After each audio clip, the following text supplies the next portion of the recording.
European capitals. There are hundreds of such perhaps. On February 23, 2022, none of them existed.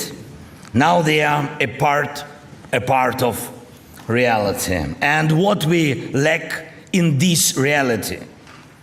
Security, neither for the largest nor for the smallest state. We must make security a reality again. Ladies and gentlemen, are you ready to leave behind everything you value in your life in the world of yesterday? Ukrainians will not do it. This is our response. The year of 2024 demands your response from everyone in the world. If we do not act now, Putin will manage to make the next years catastrophic for other nations as well. Intelligence community are aware of this. Ukraine has already shattered myths with which Russia tried to cloud reality and which the world unfortunately believed. The myth that Russia could capture another country in a few days or weeks whenever it wants.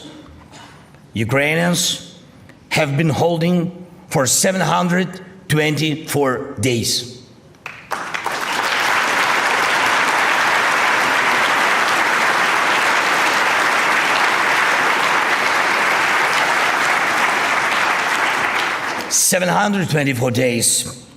Would you have believed 725 days ago that this was even possible? We have demolished another insane Russian myth about Ukraine as supposedly not a real country. And it was in Russia that a massive mutiny began, leading to the capture of cities, internal fights, and an armed march on Moscow. This is a typical sign of a not a real state. We have ruined the myth that Russian weapons supposedly have some advantage over Western ones. In reality, Russia is worse in all respects. That's why, for the first time in Russian history, Putin bowed to Iran and North Korea for help. There was a myth that Europe is too weak to defend itself. Instead, Europe has become a global force, overcoming dependencies on Russia. Europe now demonstrates that our community deserves to be called Euro-Atlantic. There are two coasts. Nearly 80 years of preventing a continental war in Europe relied on the strength of the American coast, and now we see that the European coast can also be the force that prevents chaos.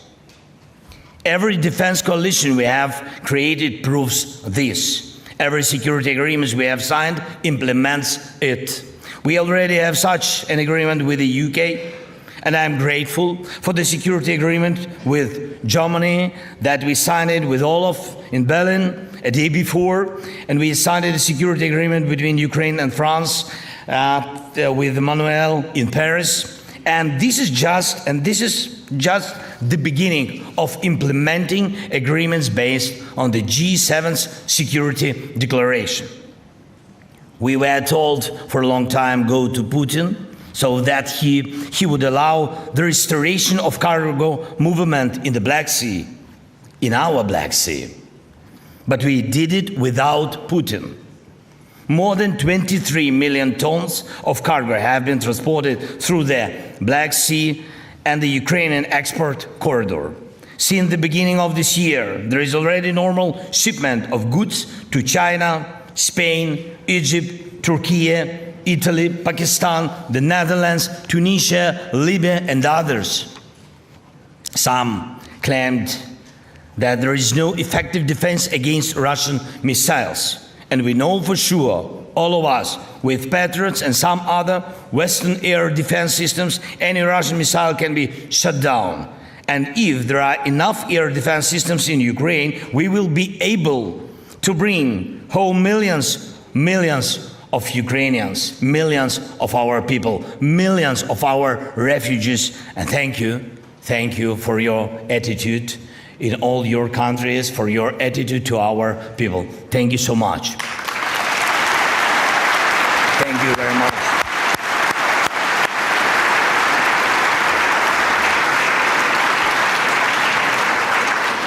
But I hope that they will come back.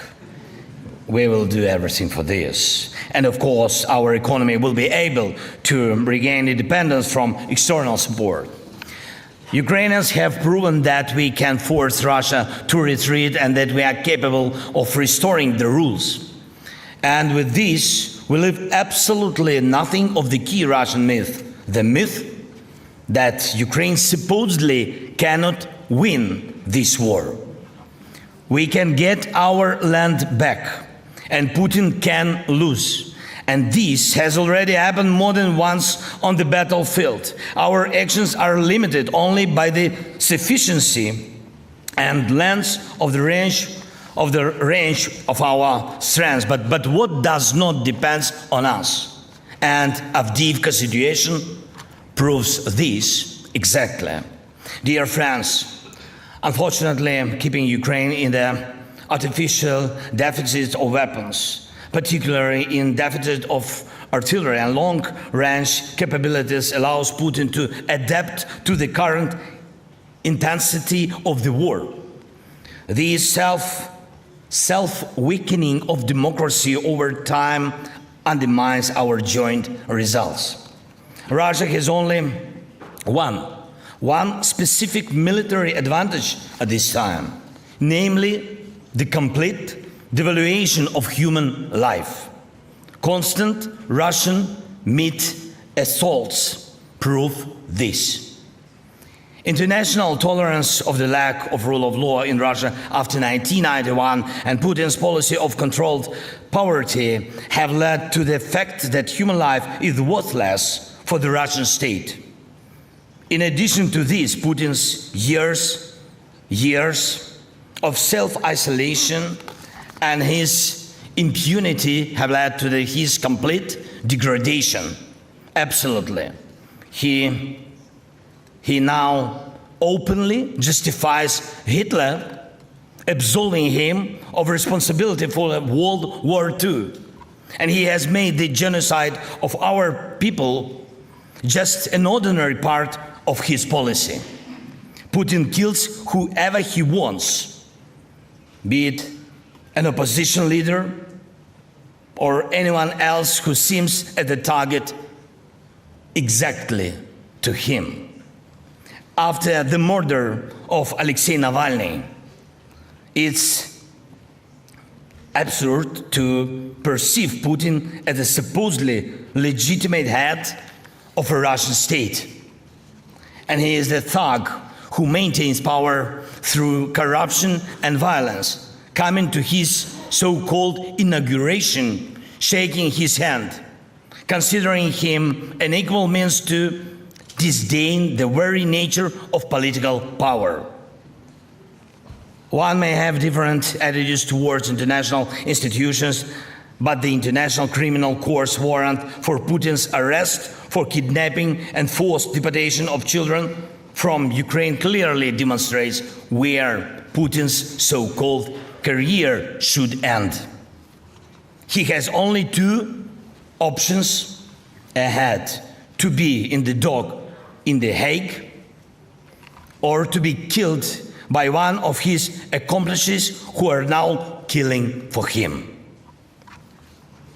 Destroying the source of wars and destabilizations in our key task, it is fair. First, we all must do not something, but everything possible to defeat the aggressor. Please, everyone, remember that dictators do not go on vacation.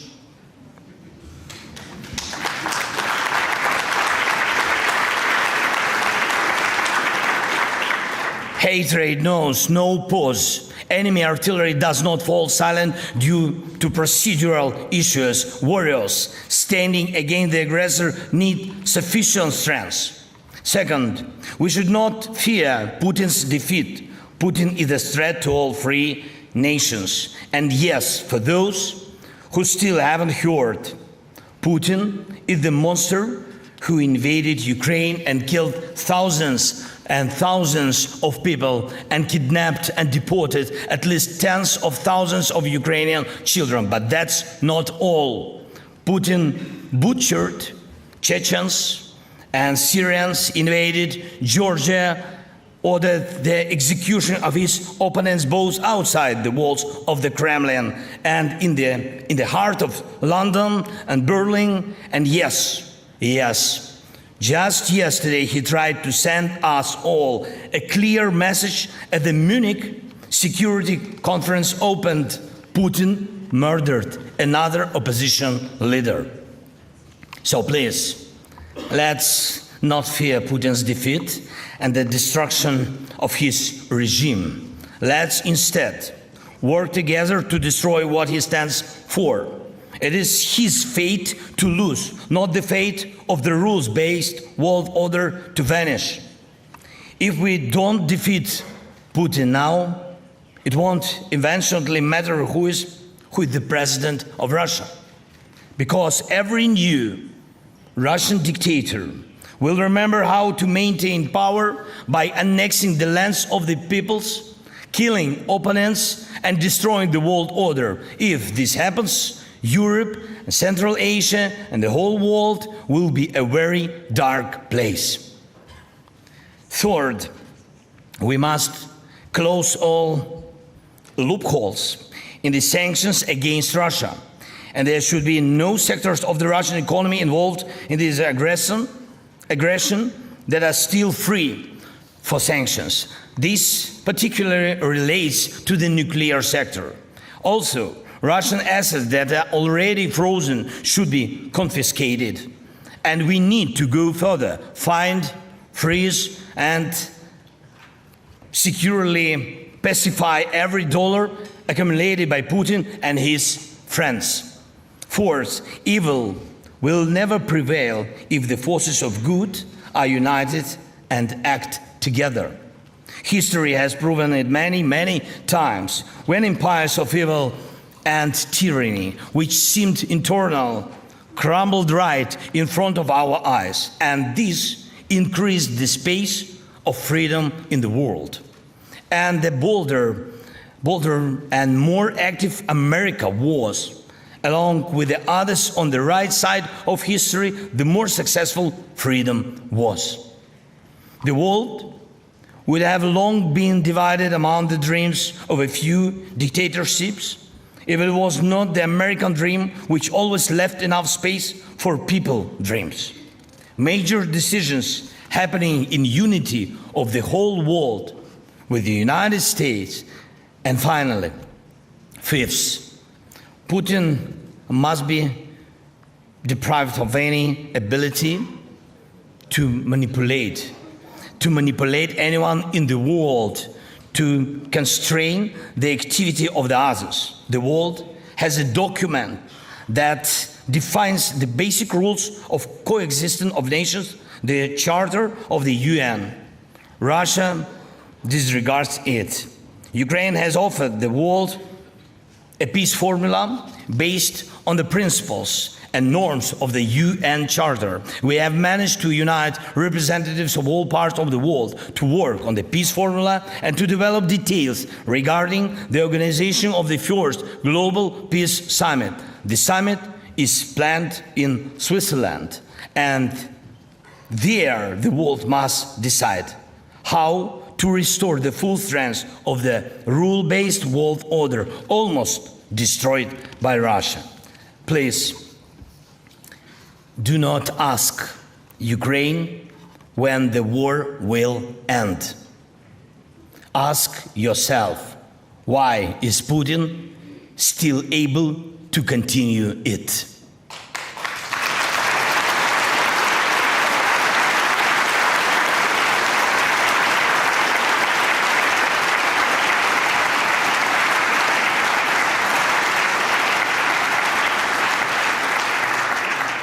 I thank you very much for invitation. Thanks for attention and for very expression of support of our state, of course, of our people, our children.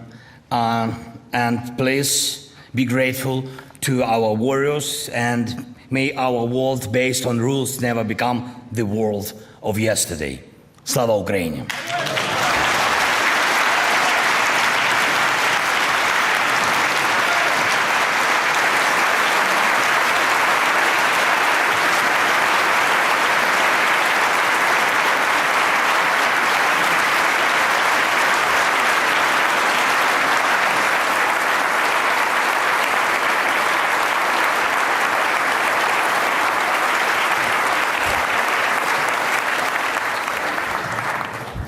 Mr. President, thank you for your speech.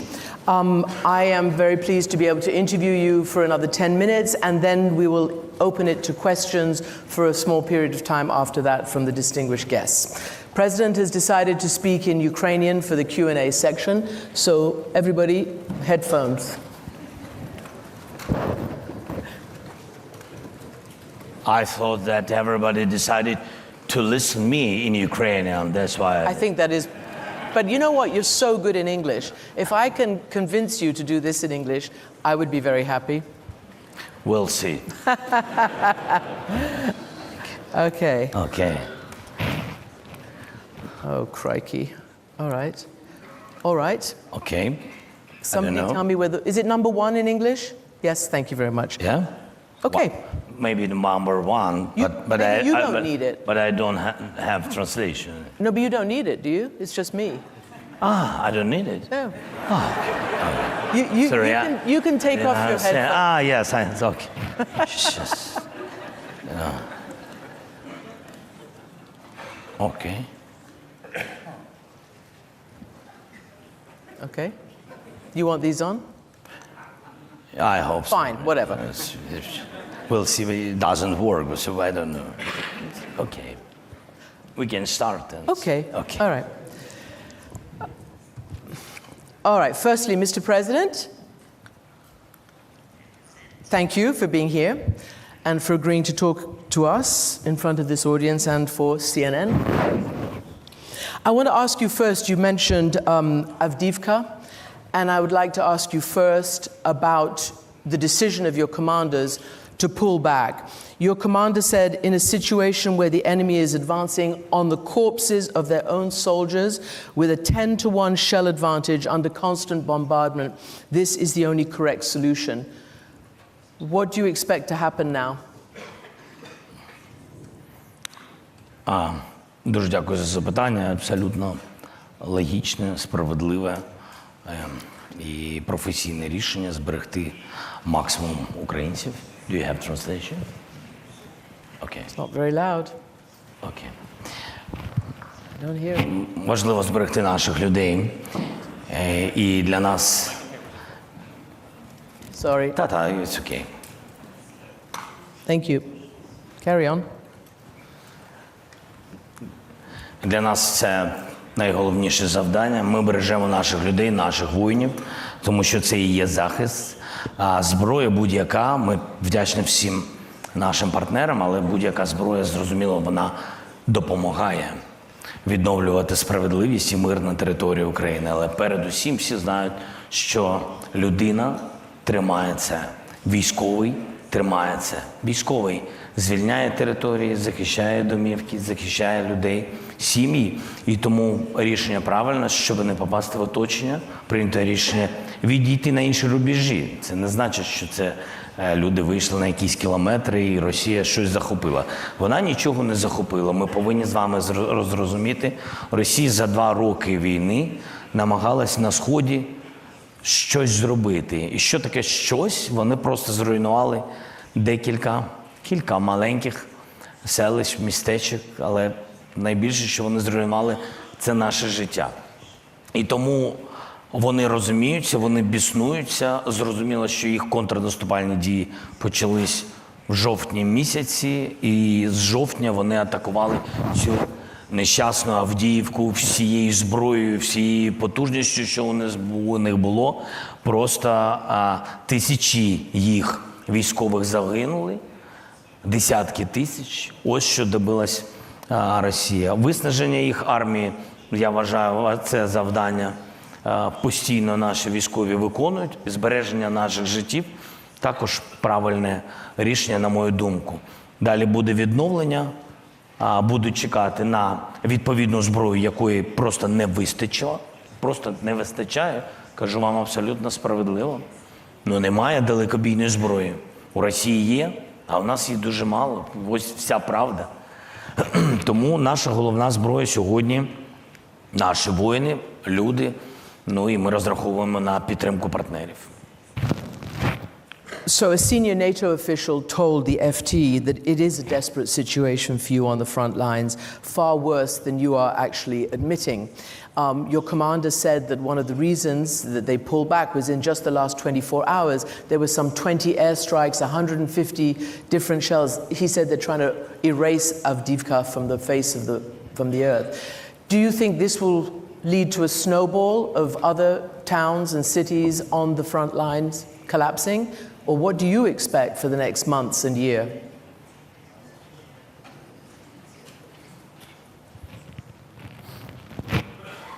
Дякую за запитання. Ну, перш за все, це їх тактика. Вони повністю руйнують всі будівлі, домівки, і потім вони пробують заходити на ту чи іншу територію. Це маленькі селища або дуже маленькі містечки, на які, я ще раз повторюю, їм знадобилось 2 роки. Тобто, що ми очікуємо? Ми очікуємо на те, що було обіцяно, на те, про що ми домовились, на те, що ми зможемо розблокувати небо, де перевага у Російської Федерації. Як тільки розблокується небо, коли вони не будуть це контролювати, я не думаю, що це... Мені здається, я з цього починав на Мюнхенській конференції ще 2 роки тому, що нам треба діяти трішки швидше і звертати увагу на меседжі України, яка має велику практику війни. І тому дуже важливо, я підкреслюю, з перших днів війни розблокувати небо. Ми почали отримувати, ми вдячні партнерам, ми почали отримувати системи Air Defense, Patriot, Iris-T, NASAMS, я дякую. І їх дуже мало. Я зараз без закидів або претензій. І їх дуже мало для того, щоб швидко просуватись вперед. Але рішення дуже просте. Там, де знаходились у нас Air Defense Systems, там, де у нас знаходились, в той самий момент повертались люди, піднімали економіку того чи іншого міста. Місто було, в принципі, захищено. У нас є такі міста. Це несправедливо до інших міст.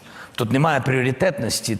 Просто не вистачає цих систем. І там, де з'являлись відповідні системи ППО, одразу Росія відступала, бо вона втрачала літаки. Я вам скажу, не буду говорити, що і як ми задіємо, але останній такий приклад знищив 12 літаків Російської Федерації. Тобто ці системи розблокують небо і дадуть можливість нашим воїнам просуватись вперед. Тому що ми очікуємо, ви запитали, якщо будуть ці відповідні системи і далекобійна зброя, бо також це несправедлива війна в цілому, але і несправедлива з точки зору переваги. Якщо у тебе артилерія до 20 кілометрів, а у Росії артилерія 40 кілометрів, ось вам і відповідь. Жива людина бореться з артилерією. Несправедлива і несучасна ідеологія війни. Розвивати технології, окрім цього, ми почали. Розвивати виробництво дронів. Ми, я впевнений, в позитиві для нас і в негативі для Росії здивуємо їх цього року дронними системами, системи РЕП. Це наші технології, наші вітчизняні. А вже ж це просто паралельний шлях, який ми робимо, поки очікуємо допомогу партнерів. Mr. President, you said that with the will and with all the gear, you could win. I've been speaking to American generals, others who said you can win, but it depends on the will of politicians in your allied nations, in the United States and everywhere else. As you know, there is a stalling in the United States Congress. The Republican-led House will not address the huge weapons bill that the President is trying to get to you. Some of them may be here. What would you say to your Republican colleagues in the United States Anybody who's blocking that bill? А нас показують по телевізору. Yeah? Тоді я не буду. What would you like to say if you were? No, I will have meeting with senators today. I think we will have detailed speech with detail. They have to understand what's going on, and I think I don't want to push such message to United States because they did a lot for us. Did a lot. I see Nancy Pelosi. Thank you so much. We did together a lot. Thank you from our people, from all our hearts. Thank you so much.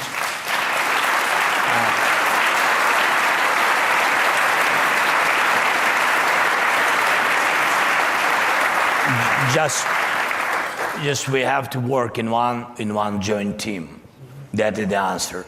If Ukraine will be alone, you have to understand what will be. Russia will destroy us, destroy Baltic, destroy Poland, and they can do it. Yesterday I had very interesting, very useful, I think, dialogues with German government and also with France partners. And I said very clearly and very honestly, if you will remind that what was going on in Ukraine in 2014, our people been not ready for the war, for the quick occupation of Crimea, part of Donbass, and then during almost 8 years, people began to be ready for such aggression, not only with a weapon. It's not a question of weapon. You're ready psychologically. And to my mind, I think so. No, God bless you, will not have any attacks from Russia, but to my mind that in Europe, there is no any nations for today who is ready for invasion. Not because we are stronger or better, not of course, we are the same, with the same values, but we had this all these years. And your nations didn't have. And psychologically, and informationally, and in media, you didn't prepare your nations. Understanding why? Because nobody wants it. I mean, that's why. Senators have to understand only in unity we can win Russia, and they have to understand that we will win with them or not. We don't have any other way. We have only one land, our Ukraine. Yeah.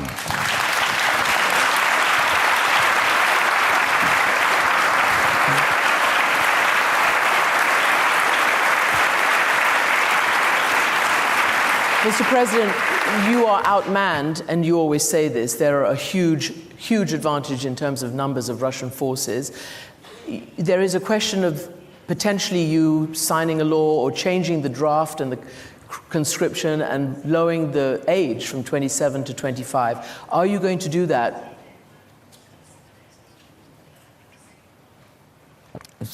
Питання комплексне, питання справедливих мобілізацій. Там найголовніший момент – це питання ротації. Люди, які втомлені на фронті, фізично, будь-яка людина, не українці, це не залежить від нації. Ти втомлений, ти повинен відновлюватись. Ти виходиш, відновлюєшся, а замість тебе хтось інший приходить. Професійна людина, яка пройшла відповідний термін тренування. І від цієї системи залежить і система мобілізації. Скільки людей у тебе на фронті, скільки є у тебе резервів, скільки резервів і для чого це потрібно. For defending operation, some number of brigades, they began to translate me. Yeah, it's difficult. So for counteroffensive, you need another number of brigades. So the question of mobilization is a complicated thing. Yes, and but I can't share with you the number of victims and casualties. Yeah, but for example, when we speak that they have too much people, yeah, But you have to know, for example, in Avdiivka, I just comparing the number 1 to 7. It's a pity that but for one death of Ukrainians, 7 deaths of Russians, 1 to 7. So I'm not comparing this war, and I don't want, and it's tragedy even to lose one person, but we didn't begin it. So but you have to know, have to understand what was going on in this small city. Mr. President, thank you very much for answering these questions. Now I'm going to throw it to the audience. Who would like to ask the first question? There's a question in the very back. François Heisbourg, Mr. President, first of all, thank you very much for everything that you have said. I, as so many others in this room, haven't ceased to be impressed by the Ukrainians' ability to fight against incredible odds. Question is the following. Now, I'm a European, and which more or less means that I'm not a fan of Donald Trump. But I note that Donald Trump has not been to Ukraine since the war began. You have not met him since the war began. Do you think it would be a good idea to acquaint him with the situation in Ukraine by inviting him to Kiev? I invited him publicly, but it depends on his wishes. And so, of course, we are ready, because all the candidates, you have to know, all the representatives of two parties, because we are really been thankful for bipartisan support. All of them, they know that we are very open, and we always wanted them to involve to information, real information, real war. And if Mr. Trump, if he will come, I'm ready even to go with him to the front line. I think if we are in dialogue how to finish the war, we have to demonstrate people who are decision makers what does it mean, the real war, not in Instagram, real war. We have time for one more question.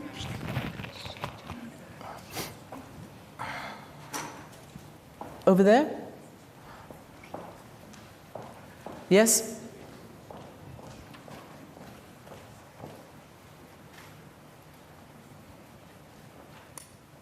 Alina Polyakova, I'm the president and CEO of the Center for European Policy Analysis in Washington. I'm from Ukraine originally, so thank you, Mr. President, for your leadership of the Ukrainian people and the Ukrainian people's courage. We've been talking about NATO a lot. We heard a question from a Ukrainian MP to Chancellor Scholz. We have the summit this summer. What would you like to see as a concrete outcome of the NATO summit? And do you think that the alliance, especially the United States and Germany, will provide what you're asking for? Thank you.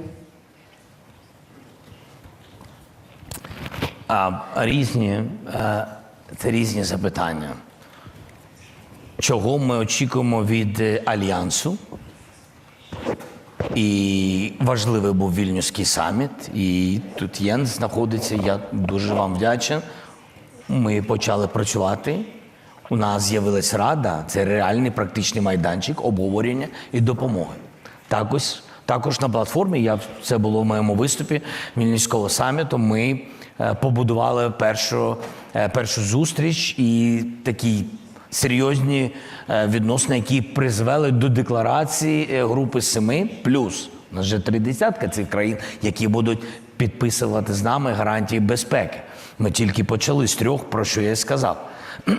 І це очікування на саміті, воно було дуже позитивне. Я вважаю, тут ми маємо реальну перемогу, і вона дуже конкретна.